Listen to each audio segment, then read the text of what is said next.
Hello families, welcome back to my channel. ఈరోజు వీడియోలో సింపుల్గా అండ్ టేస్టీగా చికెన్ కర్రీని ఎలా ప్రిపేర్ చేసుకోవాలో చూపిస్తాను. ఈ చికెన్ కర్రీ ఎంత సింపుల్ అంటే వంట రాని వాళ్ళు కూడా ఈ ప్రాసెస్లో ఈజీగా అండ్ పర్ఫెక్ట్గా చికెన్ కర్రీని ప్రిపేర్ చేసుకోవచ్చు. అప్పటికప్పుడు చికెన్ కర్రీని ఫాస్ట్గా ప్రిపేర్ చేసుకోవాలనుకుంటే ఒక్కసారి ఈ ప్రాసెస్లో ట్రై చేయండి. కర్రీ త్వరగా అయిపోతుంది, అలాగే టేస్ట్ కూడా చాలా బాగుంటుంది. ఈ ప్రాసెస్లో కనుక చికెన్ కర్రీని ప్రిపేర్ చేసుకుంటే రైస్లోకి అలాగే చపాతీలోకి రెండిట్లో కూడా సూపర్గా ఉంటుంది. లేట్ చేయకుండా ప్రాసెస్ ఏంటో చూసేయండి. ముందుగా 3/4 kg చికెన్ని ఒక 2-3 సార్లు శుభ్రంగా కడిగి నిండుగా వాటర్ పోసుకొని 1 టీ స్పూన్ ఉప్పుని యాడ్ చేసుకుని చికెన్ని ఉప్పు నీటిలో నానబెట్టుకోవాలి. తర్వాత స్టవ్ ఆన్ చేసి ప్యాన్ పెట్టుకుని ఒక 1/2 కప్ ఆయిల్ వేసుకుని ఆయిల్ని లైట్గా వేడెక్కనివ్వాలి. ఆయిల్ వేడయ్యాక ఒక 7 లవంగ మొగ్గల్ని, 2 ఇంచుల దాల్చిన చెక్కని, ఒక 1/2 టీ స్పూన్ షాజీరని, 3 ఇలాచీలని, అలాగే ఒక బిర్యానీ ఆకుని మధ్యకు తుంచి వేసుకుని లో ఫ్లేమ్లో కలుపుకుంటూ 1 నిమిషం పాటు లైట్గా ఫ్రై చేసుకోవాలి. తర్వాత ఒక 2 కప్పుల సన్నగా పొడవుగా కట్ చేసి పెట్టుకున్న ఉల్లిపాయ ముక్కల్ని వేసుకుని మీడియం ఫ్లేమ్లో ఉల్లిపాయ ముక్కల్ని ఫ్రై చేసుకోవాలి. ఉల్లిపాయ ముక్కలు త్వరగా ఫ్రై అవ్వాలంటే కాస్త సాల్ట్ వేసుకుని ఫ్రై చేసుకోండి, త్వరగా ఫ్రై అవుతాయి. చికెన్ కర్రీకి ఉల్లిపాయ ముక్కలు కాస్త ఎక్కువగానే పడతాయండి. నూనెలో ఉల్లిపాయ ముక్కల్ని బాగా వేయించాలండి. గోల్డెన్ షేడ్ వచ్చేంత వరకు నిదానంగా మీడియం ఫ్లేమ్లో కలుపుకుంటూ వేయించుకోవాలి. ఉల్లిపాయ ముక్కల్ని ఎంత బాగా వేయించుకుంటే కర్రీకి గ్రేవీ అనేది అంత బాగా వస్తుంది. సో ఉల్లిపాయ ముక్కల్ని నిదానంగా ఫ్రై చేసుకోండి. ఉల్లిపాయ ముక్కలు ఇలా ఎడ్జెస్కి లైట్ గోల్డెన్ షేడ్ రాగానే 1/2 టీ స్పూన్ పసుపుని, 2 టీ స్పూన్ల అల్లం వెల్లుల్లి పేస్ట్ని, అలాగే ఒక 3 టీ స్పూన్ల పుదీనా ఆకుల్ని వేసుకుని ఒకసారి అంతా కూడా బాగా మిక్స్ చేసుకుని అల్లం వెల్లుల్లి పేస్ట్లోంచి పచ్చివాసన పోయేంత వరకు ఫ్రై చేసుకోవాలి. ఏ నాన్ వెజ్ కర్రీస్లోకైనా అల్లం వెల్లుల్లి పేస్ట్ ఎక్కువగానే పడుతుందండి. అల్లం వెల్లుల్లి పేస్ట్ ఎక్కువగా వేసుకుంటేనే ఆ నీసు వాసన అనేది తెలియకుండా ఉంటుంది.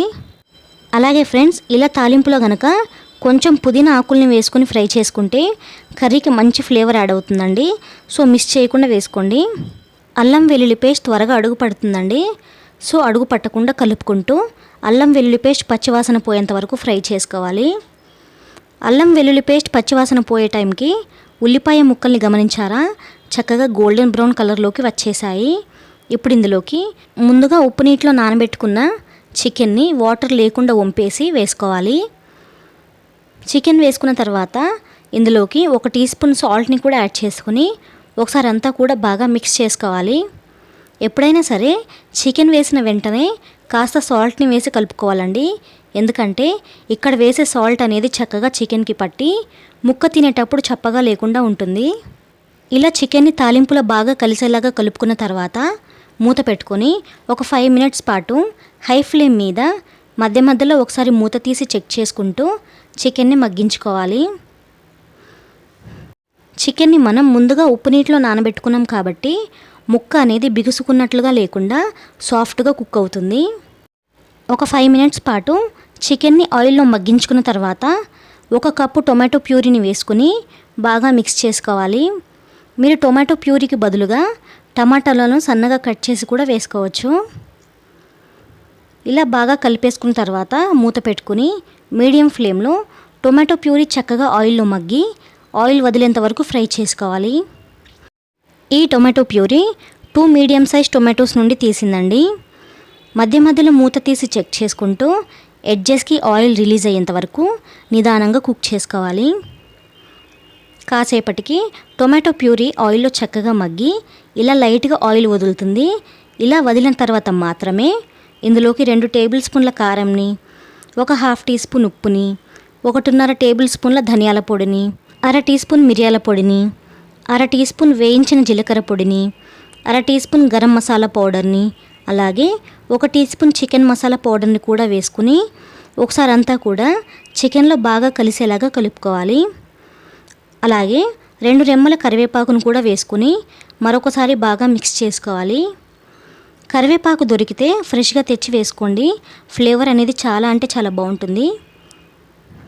ఇలా అన్నీ మిక్స్ చేసుకున్న తర్వాత మూత పెట్టుకొని లో ఫ్లేమ్లో మరొక 5 మినిట్స్ పాటు చికెన్ని మగ్గించుకోవాలి. అంటే మనం వేసుకున్న పొడులన్నీ కూడా ఆయిల్లో బాగా మగ్గి పచ్చివాసన పోవాలన్నమాట.